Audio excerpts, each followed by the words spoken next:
on this super cool episode of MythBusters. It's all aboard for the second Alaska special. We've got to keep her afloat! As Master Savage and Commander Hyneman shiver their timbers. How did a boat made out of ice? In a world-first attempt to build a mythical boat out of nothing but sawdust and ice.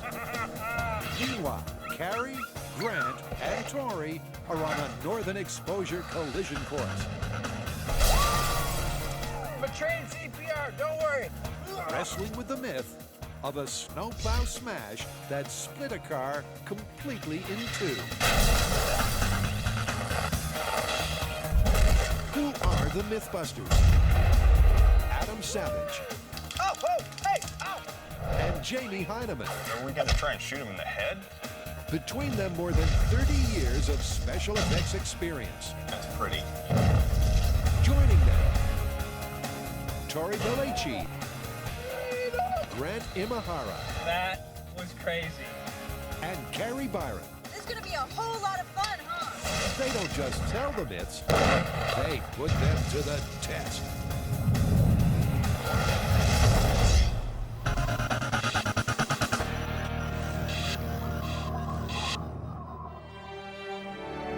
Alaska, famed for its stunning scenery, the 49th state is also shrouded in tall tales and outlandish legends, making it a virtual home away from home for the MythBusters.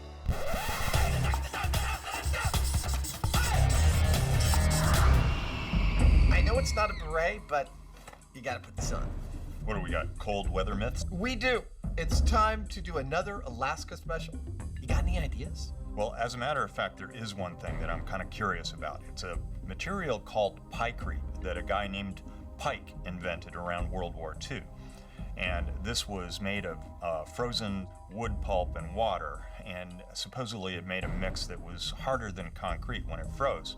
And they were going to build an aircraft carrier out of it, but they never got around to it because the war ended. So as far as we know, no one's ever tried to build a boat out of this stuff. That's correct. Until us. Yeah.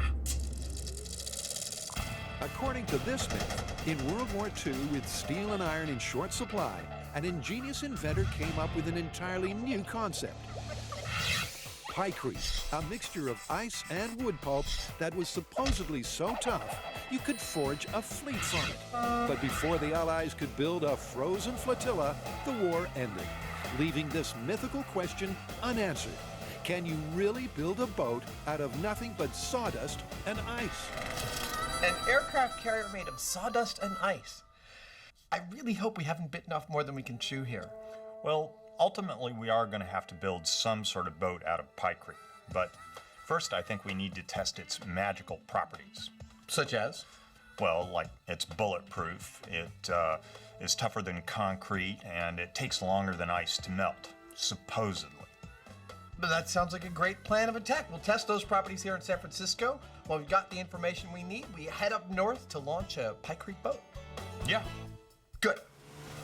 It's a story that will ultimately see Adam and Jamie attempt to sail the Alaskan fjords in a beautiful Pykrete boat. It's getting worse. But before all that, they're starting at the beginning by making the stuff. The traditional recipe, if there is such a thing, of Pykrete is that it should be 14% by weight of sawdust or wood pulp, and then 86%, of course, by weight of water. Sounds simple, and it is.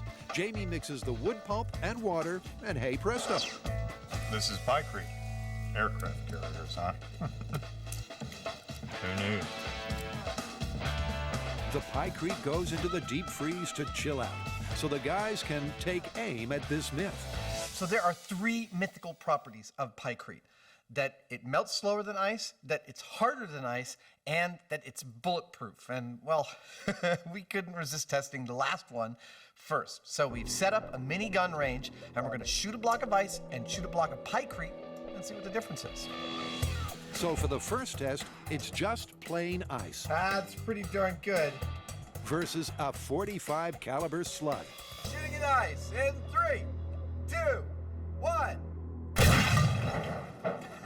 I think I can tell what the results are. It sounded like a bowling alley. Yep, closer inspection confirms the bullet scored a clean strike.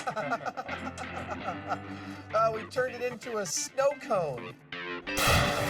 So can the freshly frozen Pykrete withstand the same fate? In 3, 2, 1.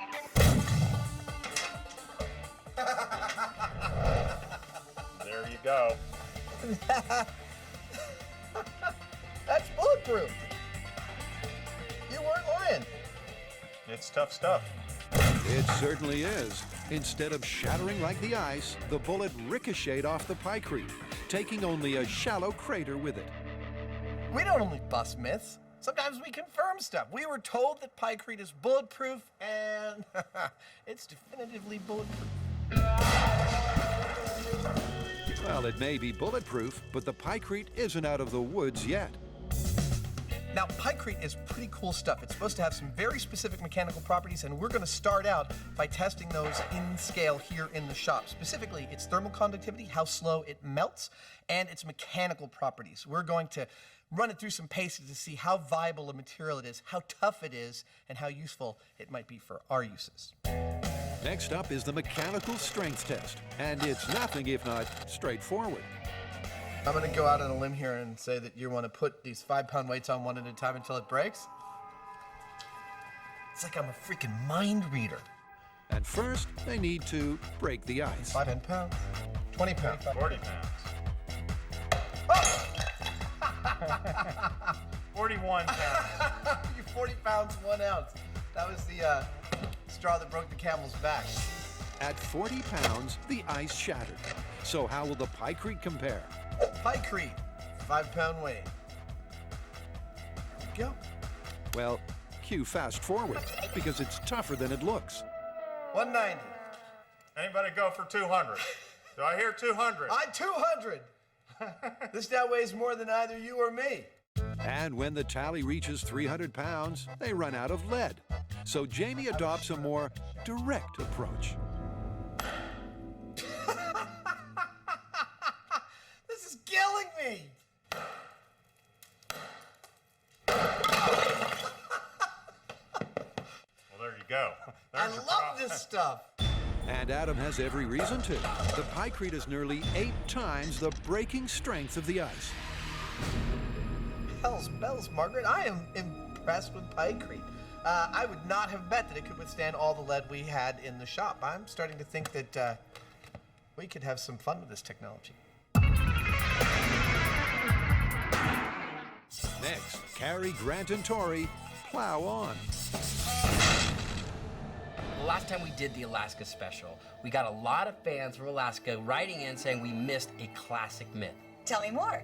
The myth is that a couple are driving down a road on a dark, snowy night. The visibility is horrible. They swerve out of control, crash head-on into a parked snowplow on the side of the road. But this is no ordinary crash. Instead of just crumpling into a wreck, the car splits all the way down the middle, from the front to the rear, in a perfect bifurcation. And both walk away from the crash. Are you serious? Yep.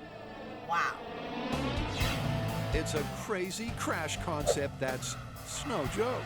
A car plows into a plow and is split right down the middle. But could a snowplow really bifurcate a car? It's a myth that's full of problems, starting with this one. Well, for this myth, we need to do some pinpoint accurate crash tests using cars smashing into snowplows. But there are no crash test facilities that we can use in Alaska. All right, so how are we gonna test this one?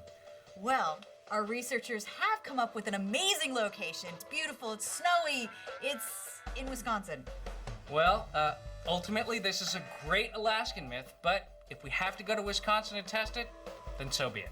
All right, well, if that's the case, I think the first thing we need to do when we get there is look at some snowplow. So, I mean, let's face it, we're from California. What do we know about snowplows? In an odd start for the Alaska special, the team head to Wisconsin instead. Oh, there it is. Snowplow Nirvana. Now, it isn't Alaska, but with plows aplenty, Burke's Trucks is the perfect place to start. We may not have crab fishermen walking around here, can't see Rush from our back porch, and there's no moose freely walking the streets. But what we do have here is a lot of snow and snowplows, and that's our first step. We got to get us one of those. And that's a process bringing back bad memories for Grant. So last time we used the snowplow, it was a cursed item. There was a curse of the snowplow. This time, I fell down immediately after getting out of the car. Ow. This does not bode well. Snowplow of Death was a myth cursed from beginning to end. But that's not what's bothering Tory. I'm not so concerned about the curse as I am about these plows. For this to be even remotely possible to get one of these cars to split, we're gonna need a wedge-shaped plow. Tory's got a point. These flat scoops are miles off the myth. But after hunting high and low... Turn it on! Just turn it off, turn it off. Nothing. the team strikes gold. Now that is the plow we're looking for. Dude, if anything is gonna split that car, it's gotta be this. Okay, so this is what I'm talking about. This is perfect for our myth. And what makes it perfect for our myth is the geometry of the blade. Not only does it have this sharp axe edge, but it's got this really thin blade right in front, which is just like presenting a knife edge to a car. And that's exactly what we need to split our car right down the middle. And there's more behind this plow than just the blade. The great thing about this is not only do we have this magnificent blade, but we have this huge weight of a truck behind it, which means the car is going to be hitting a completely immovable force, basically hitting a giant immobile axe. Immobile axe is right. So it looks like this snowplow is perfect for our myth, but there's one little thing. It doesn't run, so we're gonna have to get it towed out to the test site. Well, that sucks. I mean, we come all the way out here and we don't get to drive one? How'd you feel if we took one for a spin? Yep, because this myth just wouldn't be complete without a gratuitous snowplow monster montage. Grant, this is Tory. What in the heck are you doing back there?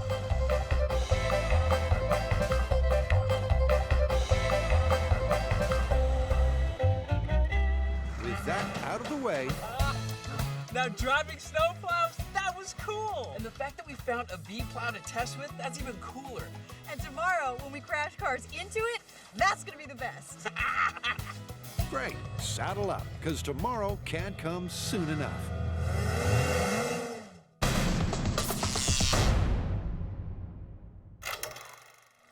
During World War II, the engineer Jeffrey Pike imagined a flotilla of iceberg-like ships made only from Pykrete. But would a boat made from wood pulp and ice have stayed afloat, or was this idea just dead wood? Well, the MythBusters are finding out, putting Pykrete through a trial by fire. And sure as heck, it is bulletproof. And so far, it's living up to the claims. But Jamie sees some room for improvement. The reason the Pykrete is strong is because of the overlapping fibers of these wood chips.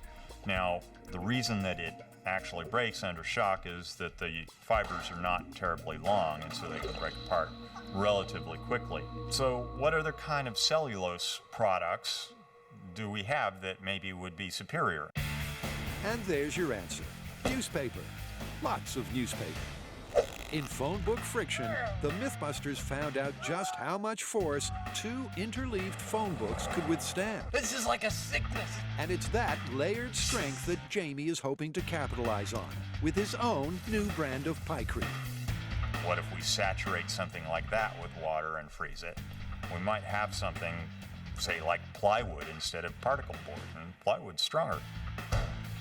The newspaper is more or less the same old wood pulp, just different form. So, how will it compare? Okay, the last few pounds. Just like the classic Pykrete, the Super Pykrete supports 300 pounds of lead. But even after a beating, it doesn't crack under pressure. Here, wait a second.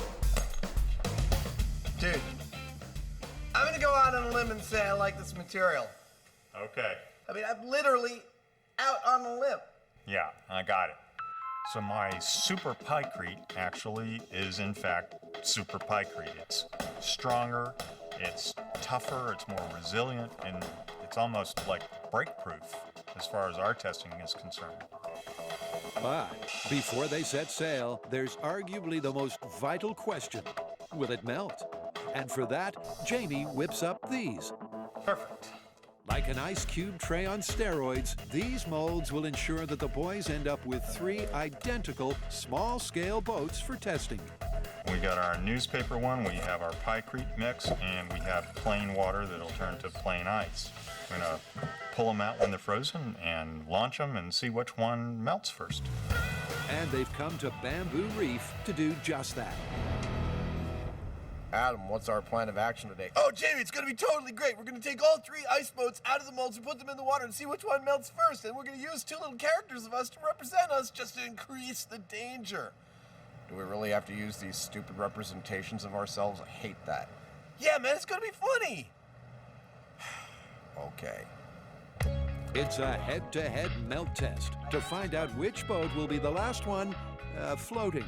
And with the stunt dolls standing by, first up is the ice. Why don't you try turning it over and I'll try and hold it on my hands? Oh! Ah! Now, it may have cracked, but all they're looking for is how long it takes to melt. Abandoned ship. It's gone from 3/4 of an inch thick to 1/4 inch thick in about a minute. With the ice disappearing fast, it's over to the Pykrete and Super Pike Creek boats to test the waters. I'm gonna put a passenger in here. Here we go. Oh, look at me! I'm in a boat made out of ice. Well, right off the bat, we can see it's better than ice. Oh, look at me. My boat's perfect. My boat's lasting a long time. I love wet newspaper.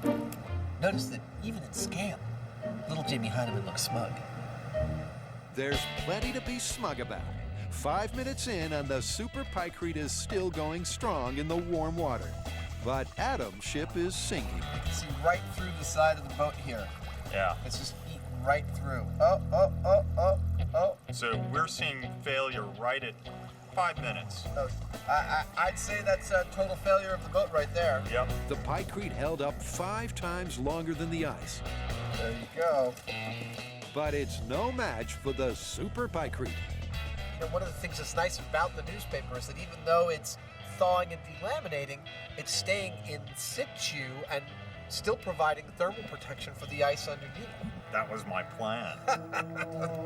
Well, it's working, because it keeps miniature Jamie high and dry until the 1 hour mark. We're at an hour. I'd say, given that this is no longer a structure, I'd call it. we can call it. The Super Pike Creek lasted 12 times longer than the classic Pike Creek. And let's face it, every second will count in those icy Alaskan waters. It looked like the newspaper Pike Creek was just as strong as the regular Pike Creek, but when we put it in the water, it becomes far superior as a building material for our purposes. You might see a pile of wet newspaper here. Jamie and I, we see a boat.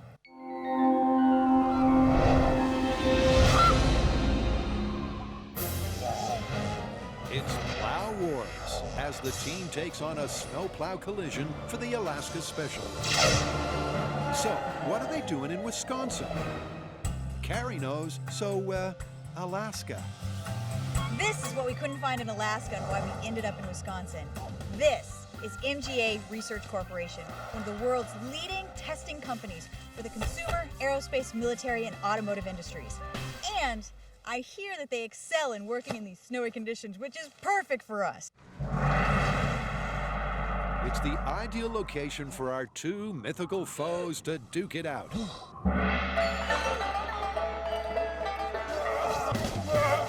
No, not you two. The snowplow versus the car. But what is it that makes MGA so perfect? Now, normally when we do a crash experiment, we would use a pulley system, and we would have our tow vehicle right here going at a 90-degree angle away from the crash site. But not this time. That's just not good enough for us. And that's because for this experiment, we need pinpoint accuracy. We need the dead center of the car to hit the pinnacle point of the blade of the snowplow. And for that, we need something far more reliable, which starts 900 feet that way. With this, a continuous loop of steel cable that propels the car along the guide rail, all powered by a 600 horsepower electric motor that'll ensure pinpoint accuracy and repeatability. So, let's get that straight. Instead of a towing system, MGA use a motor to pull a cable which will let our car plow into our stationary plow with incredible accuracy. And speaking of cars, So the observant viewer is probably asking themselves, why are there two cars? The engine is the most resistant part of the car, so we need to test two different types of car, a front engine car and a rear engine car. Now this is a front engine car. The only problem is, the other car we have is also a front engine car. So what we need to do is pull this engine out, stick it on the back so we have our rear engine car. while Tory puts the junk in the trunk, the other car also needs some attention. So while Tory's away changing his car into a rear-engine vehicle, I need to do a few changes to this car. It needs to be ready for our crash test, which means it needs a nice line up the middle so we can see it split. And of course, I gotta Alaska up this car a little bit. It's looking a little Wisconsin right now. But halfway through pimping her ride, Carrie's worried. But I think this is gonna be a much more daunting task than the snowplow actually thinks it's gonna be. It's gotta get completely through this dashboard, all the way through the center of the car to the back. I'm having a hard time seeing this actually happen. It's clear that there's a lot of car to cleave. So will the snowplow be up to the task? Look, the car's all decorated for a big Alaskan-style crash. Well, the rear engine vehicle is ready to go. Well, let's come back tomorrow and split this myth in two. Yeah!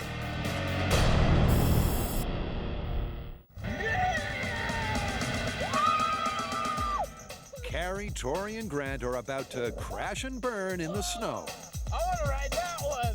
They're testing the myth of a snowplow smash that split a car completely in two. So here's where we're at with the myth that a giant snowplow cut a car in two. Over here, we have the mother of all snowplows with a giant wedge-shaped sharp blade. And 600 feet that way, we have two cars. We're gonna start with the front engine because it's more common. And the first thing we have to do is hook it up to the rail. And that isn't your average hookup. What they're doing right now is they're chaining the car to the skate. Now, the skate is a device that hooks onto the track and ensures that the car goes straight the whole distance. And at the very end, there is a high-tech quick release. There's no blue rope here. Now, this will ensure that we hit our snowplow dead center. And with a few final tweaks, we're good to go. Except for one last thing. Passengers. So Buster, having a little bit of a problem with airport security, called ahead to get us some local talent.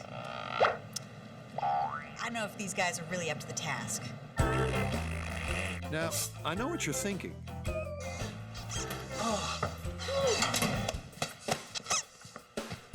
What are you doing to Grant? No, not that.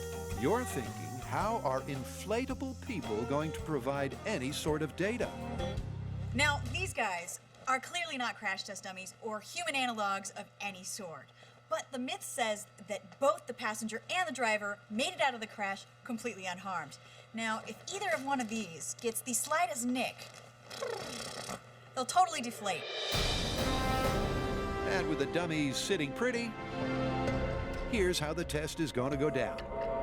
This cable will pull that front engine car up to 55 miles an hour, and 10 feet before the plow will release the car and it'll go smashing into the blade. And if that all works out, what we're looking for are two things. Number one, does the car split on the snowplow blade cleanly all the way down? And number two, are inflatable people still inflated? Well, Tory, for one, has his doubts. Now, I don't think this car is going to split in half, but what I'm hoping is going to happen is once it hits this plow, it acts like a ramp and it actually launches over the top of the truck. That'd be cool. What I think is going to happen is we're actually going to push the engine block through the firewall and into the laps of the previously inflated people. Well, there's only one way to find out. Because it's go time. Well, you know, it ain't Alaska, but I think Wisconsin worked out. Are we good to go? Yes, let's see if we can split this car in half. Call it. All right, this is front engine car at 55 miles an hour versus the mother of all snowplows. In 3, 2, 1, go! It's the moment of truth as the car hurtles down the track at 55 miles per hour. Looking good. It's looking great. But will the combination of speed and snowplow be enough to split the car? That is not bifurcating! Nope, it didn't split in half, but that was awesome. That's great. Yep, that test couldn't have gone better. But that's hardly the result the team was looking for. That's not split in two. No. That's not even cut. I mean, it's just like a dent in the front end. Yeah, it hit the engine block and stopped. So as cool as this crash was, we're watching it real time, so it only lasts a split second. But luckily, for the viewers, we have high-speed cameras, and not just one, but 4, for their viewing pleasure. Viewing pleasure is right. Every angle of that spectacular crash tells the same story. Although the car hit the plow head-on, there's no bifurcation. But the MythBusters aren't ready to call this one just yet. After all, it wasn't a complete failure. So this myth is about cutting a car cleanly in two using the blade of a snowplow. And to tell you the truth, we did cut a part of the car in two. The bumper, totally severed in half. But that is only the first 4 inches of the car. The other 98% of the car, still pretty much intact. 98% still intact, but the passengers, not so much. I'm a trained CPR, don't worry. Now, one part of this myth is the passengers would be able to walk away from this accident unscathed. Now, we didn't use real test dummies, we used blow-up dolls. But after looking at this, I'm pretty sure these people are not going to be walking away from this accident. We lost her. Sorry, Tory. But to find out if the plow can split more than just a bumper, it's over to Plan B to bring up the rear. Now we want to give it a better chance of working. So we've got a MythBustery rear engine car that we can try to split on the snowplow. Maybe this will give us some sort of bifurcation. Yep, because a snowplow smash just isn't enough. To confirm this myth, we need to see a car split in two. You can make some pretty useful stuff out of ice and wood, but could you really make a boat out of both combined? Well, to find out, Adam and Jamie have put Pykrete through its mythical paces. Oh, look at me! I'm in a boat made out of ice! And so far, it's looking good. So it looks like Pykrete's living up to its hype, huh? Absolutely it is. The stuff is really impressive. Impressive until you improved on it with the idea of newspaper. Yeah, well, what's next, though? Obviously, we have to finish this episode putting around the Alaskan fjords in a boat made out of newspaper and ice. It's not like we're going to be able to build a full-sized aircraft carrier. We don't have the time. No. What if we made a boat that looked like and performs like a real honest-to-goodness speedboat with a big motor on it? That is ambitious. It'll be fun, though. I love it. Let's go. It's Destination Alaska to attempt to build and set sail in the world's first frozen speedboat. This is Ketchikan, Alaska. Population just about 8,000. Often the first stop for cruise ships heading up the west coast of North America, it's Alaskan locale, and proximity to water make it the ideal place for the maiden voyage of the MythBusters ice boat. And this is Ketchikan High School. They have very graciously provided us the perfect space in which to do this build. And this is the Ketchikan High School wood shop. It's a shop actually pretty similar to this where I first cut my teeth in the making of things. This is where 2,000 pounds of newspaper aided by low temperatures will hopefully become a boat. Now, if you'll excuse me, I've got some work to do. Indeed, because in just a few days, the boys will be putting their lives on the line. There's paper everywhere. In a boat made out of these? What weighs over a ton and might end up being a boat? That's right, newspaper. And we've got about 15,000 local Alaskan newspapers that we've got to unfold and soak in order to build our boat. It's too big a job for Jamie and me. Okay, welcome to Building a Boat Out of Paper 101. But luckily, Ketchikan High School has some willing MythBusters fans who also happen to be students, who also happen to have some free time.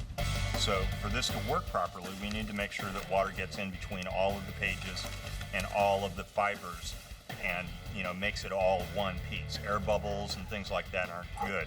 They could cause it to delaminate. And we've only got one shot at it. Yep, it's a one-shot deal. So Adam and Jamie are doing anything they can to eliminate those pesky bubbles. Lots of bubbles bubbling out. That's a good sign. That means we're getting the air out. With 150,000 pages soaking, the next step is the mold. And Jamie's got just the design in mind. I used to work as a boat captain, so I've been around a lot of boats. There was one type of boat that caught my attention some years ago, though. It was called the Carolina Skiff, and that's because it has a flat bottom. Now, the flat bottom allows it to get up on a plane really quickly, which is good for our purposes. But also, it makes our mold making really simple, because the mold basically just has to be a box with flat sides and bottoms and so on. So we're going to have a boat in no time at all. Well, the form is ready for our newspaper, and while it looks like a boat here, it's not a boat. This is describing the outside of a boat. It's the outer part of our mold. Just as this may look like an oar in my hands, but it's not. It's Mr. Jackson's woodshop hall pass.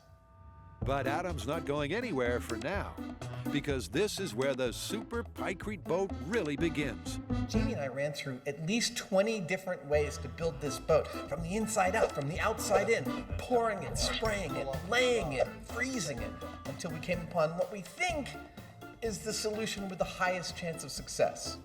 It's going to be a painstaking process that starts in the center That's the first one. and works out to protect the integrity of the boat. We're going to be layering in the newspapers, layer over layer, like the shingles of a roof, so that all the open sides of the newspaper point away from the direction of travel. Thus, as it starts to melt, the water's still not going to be able to peel off big chunks of newspaper as it's going, and hopefully that'll make it last longer. Well, that's the plan, but it's going to take time. Your back's getting to you already, huh? As every layer is built from the center out, front to back, one at a time. Paper boat making, it's dirty work. Dirty work, but the build is going just as they planned. I feel like I'm working in a swamp. And right on cue, the all-important freezer truck arrives. That's perfect. It's nice and cold already. That's it. Let's lay in some plastic. Okay. With the plastic covering in place, the boat is watertight, so the boys construct the internal mold. Lovely. Well, the outer mold is in place, the inner mold is in place, and the newspaper and the water are in place. It's time to get this thing into the freezer truck and let physics take over.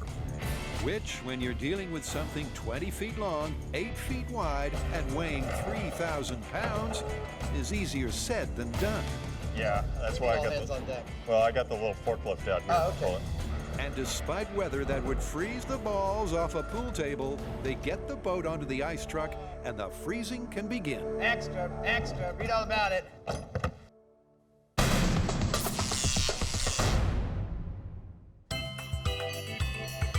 Deep in the heart of Wisconsin, Grant, Tory, and Carrie have been making music. Welcome to the MythBusters Alaska special in Wisconsin. We're testing the myth that a car skids off the road, goes head onto a snowplow, bifurcates perfectly, and the driver and the passenger walk away completely unharmed. But in test one, which was a front engine car at 55 miles an hour, the only thing to bifurcate was the front bumper. And the passenger and driver, they were pretty far from being unscathed. But we can't bust this myth yet. Our first vehicle was a front engine car. For test 2, we have our modified rear engine car, which means there's hardly anything in the way for that plow to cut through. This vehicle is going to give us the best chance of confirming this myth. And to give this myth even more of a fighting chance, we've made a few additional changes. And the first of those changes is to the pointy end of the plow. So if you review the high-speed footage from test 1, you'll see that the snowplow did indeed sustain a little bit of damage. And in fact, it left a little cove in the snowplow blade.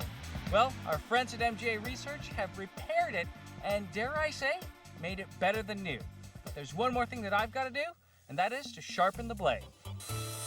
A super sharp blade may seem unrealistic, but it could happen. Who knows? Maybe it was a novice snowplow repairman. I mean, many of the other surfaces on the snowplow are very sharp. So, you know what? This is how it's going to be. And to show you exactly how sharp this is, Let me give you a demonstration. At least we got one split. But that's not the only edge this myth is getting. Test 2 is also about speed. Okay, to ramp up test 2, we have an even sharper snowplow blade, and we have a rear-engine vehicle. But I hear you're the man to talk to about speed. How fast can we go? Well, I would love to do the 92 miles an hour that our system is capable of, but because of track conditions, vehicle balance, I can do 70. I like 70. Let's do Excellent. 70. 15 extra miles per hour. That's 25% faster than the first test. But hold on, who's driving? So test 1, Judy didn't make it. John did. I tried as hard as I could to revive her, but nothing I could do to bring her back. These are Judy's clothes. Still smells like her. But luckily, Judy has a twin sister, Trudy. So all I need to do is fill her up with air, stick her in the car, and see if these guys survive this test. Just like her sister, she's no crash test dummy. Look, it wouldn't be right this soon after your sister's death. Okay. Hey, don't judge. With Trudy in the hot seat and the car on the track, there's only one thing left to do, and that's get some predictions. I don't think we're gonna split it all the way down the middle, but I think we're gonna get a lot further through the vehicle. But I definitely don't think those people are gonna walk away from this accident. In terms of the myth, if we can't get this car to split with a rear-engine vehicle and a super sharpened snowplow, this is completely, totally busted. I mean, there's just nothing that's gonna make a car split into two if this doesn't do it. Indeed, but with a super sharp plow and 15 extra miles per hour, nobody can accuse the MythBusters of not trying. This is test 2. Rear-engine vehicle at 70 miles an hour versus the mother-in-law of all snowplows. In 3, 2, 1, go! It's now or never for the snowplow split as the rear-engine car hurtles down the track at 70 miles per hour and headlong into its date with snowplow destiny.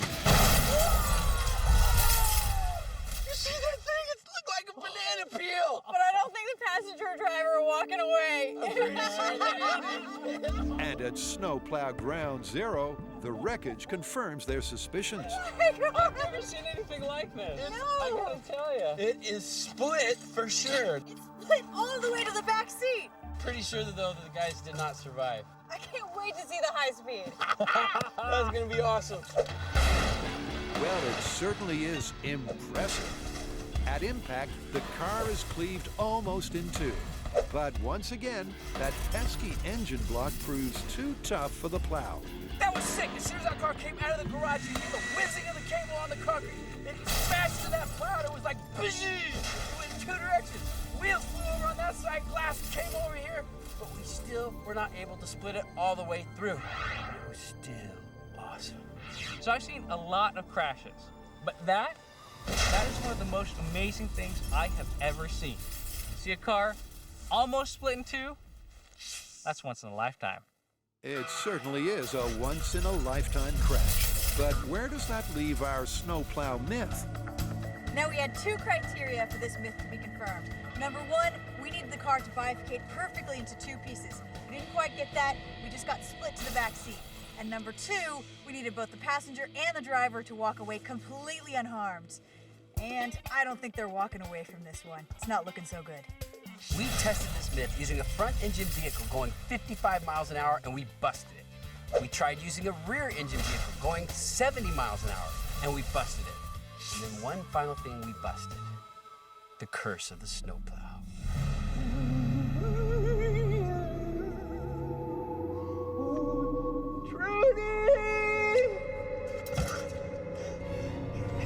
Well, the curse of the snowplow may be lifted, but there's always a price.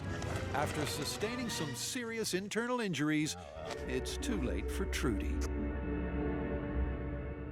This test couldn't have gone any better. Yeah, we gave this myth the best possible chance of working, and the car still didn't split. And there is no way those people are walking away from that crash. So this one's busted. Busted. Busted. Let's get back to the shop. That's a long walk. Yeah, well, sure we're going the right way?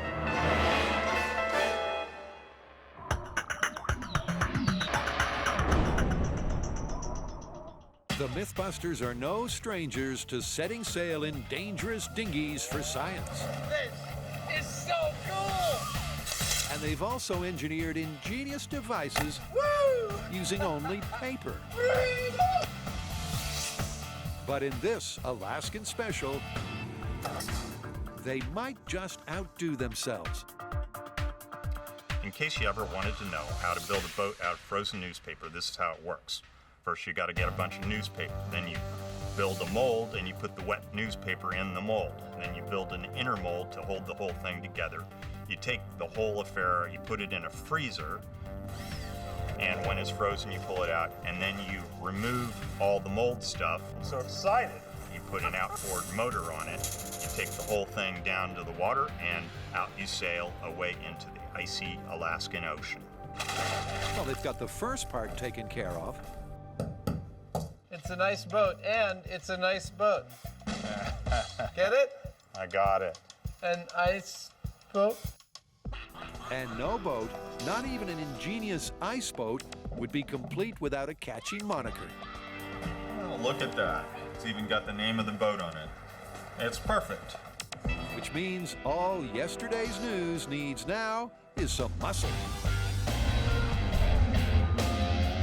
Why 150 horsepower? Well, we could have built a boat that floated, and frankly, it wouldn't have been much of a challenge. But a boat that will take a really powerful motor and get it up on a plane, that's another thing, and that's what I want to see here. I'm feeling good. This is it. It's a big, heavy friggin' thing. Dude, that was non-trivial. I'm glad we did it now. This sucker is going to get up and go. It's going to go scary fast if it works at all.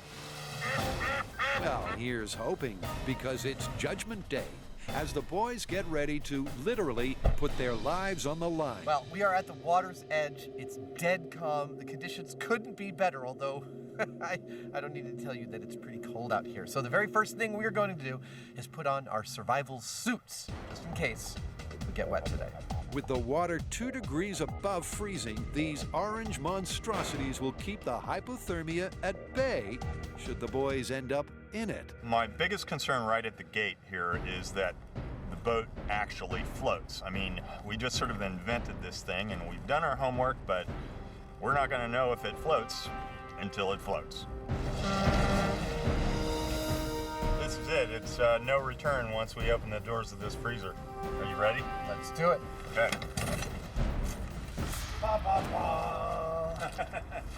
It's a tense process as the boys unpack their precious cargo for its first and possibly final voyage. That's beautiful. That's the first time we've seen the outside of the mold. I know. At the water's edge, there's time for a few adjustments. That's it. I don't want to catch your stash. You're good. Okay. Leaving Master Savage and Commander Hyneman ready to cast off. Remember, the myth that launched it all was of a World War II era boat made only of ice and wood pulp. The Mythbusters pushed the boat out and confirmed those mythical Pykrete claims, and then added their own news twist to give this myth the best shot at success. But now, thousands of man-hours later, unbelievably, they're setting sail in a boat that is only frozen newspaper and an engine. Okay, you and I are pushing. Ready? Yeah. Here we go. Ah! Look at that! Come on, baby. Well, first impressions are good. Do you realize what this is? The maiden voyage of yesterday's news. Ice and newspaper. Let's go. Incredibly, yesterday's news is staying afloat. But for our intrepid voyagers, that's not quite enough.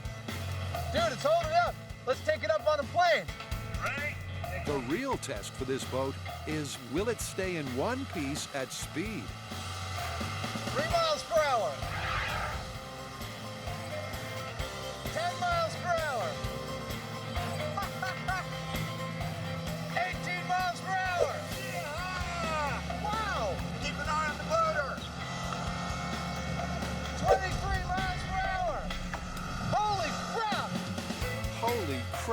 just about sums it up. Remarkably, even at a click of 23 miles per hour, the frozen newspaper boat is holding fast. Love this boat! Here, check it out! You knew I was gonna do this, right? I'm king of the world! Whoa.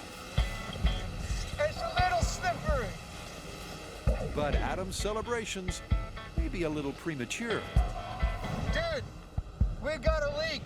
Why don't you fix it? Yeah! Although Adam snap freezes the first leak with a blast of CO2, We've got to keep her afloat. he can't stem the tide. The water's coming in quicker than that pump can push it out. I think we should head back into shore. Okay, can I drive? Yeah, go for it. It's my last chance to drive a boat made out of frickin' ice. After 30 minutes on the high seas, the guys head back to shore. And just in time, judging by the trail of newspaper. But our able-bodied Mythbusters aren't disappointed. We did everything we could as far as testing this material before we got committed to making this whole big boat. And it looked like it was going to work out fine. And who knew? It actually did. It worked like a treat. What is a boat? A boat floats. By that rudimentary definition, we've succeeded. But more than that, a boat is made to move efficiently over the water, i.e. get up on a plane. We put a 500-pound engine on this boat, and we got up on a plane. Yep, yesterday's news was papier-mâché in motion. I don't want to get all misty on you, but it's a pleasure building strange crap with you. Adam and Jamie have achieved the impossible, making a boat capable of getting up on a plane with a top speed of 25 miles per hour, only out of ice and newspaper. That's one of the most gratifying parts of this job is, trying something out. Nobody's ever done it before, and when it actually works, it's wonderful. We came to Alaska to make a boat out of ice and newspaper, and as far as I'm concerned, we knocked it out of the park. They came, they saw, they conquered. It's funny to think that, in a few hours, this is just going to be a pile of mush. I know, I love that. And the Mythbusters abandoned their ship to melt to slush. How are we going to call this one? Seems to me pretty straightforward.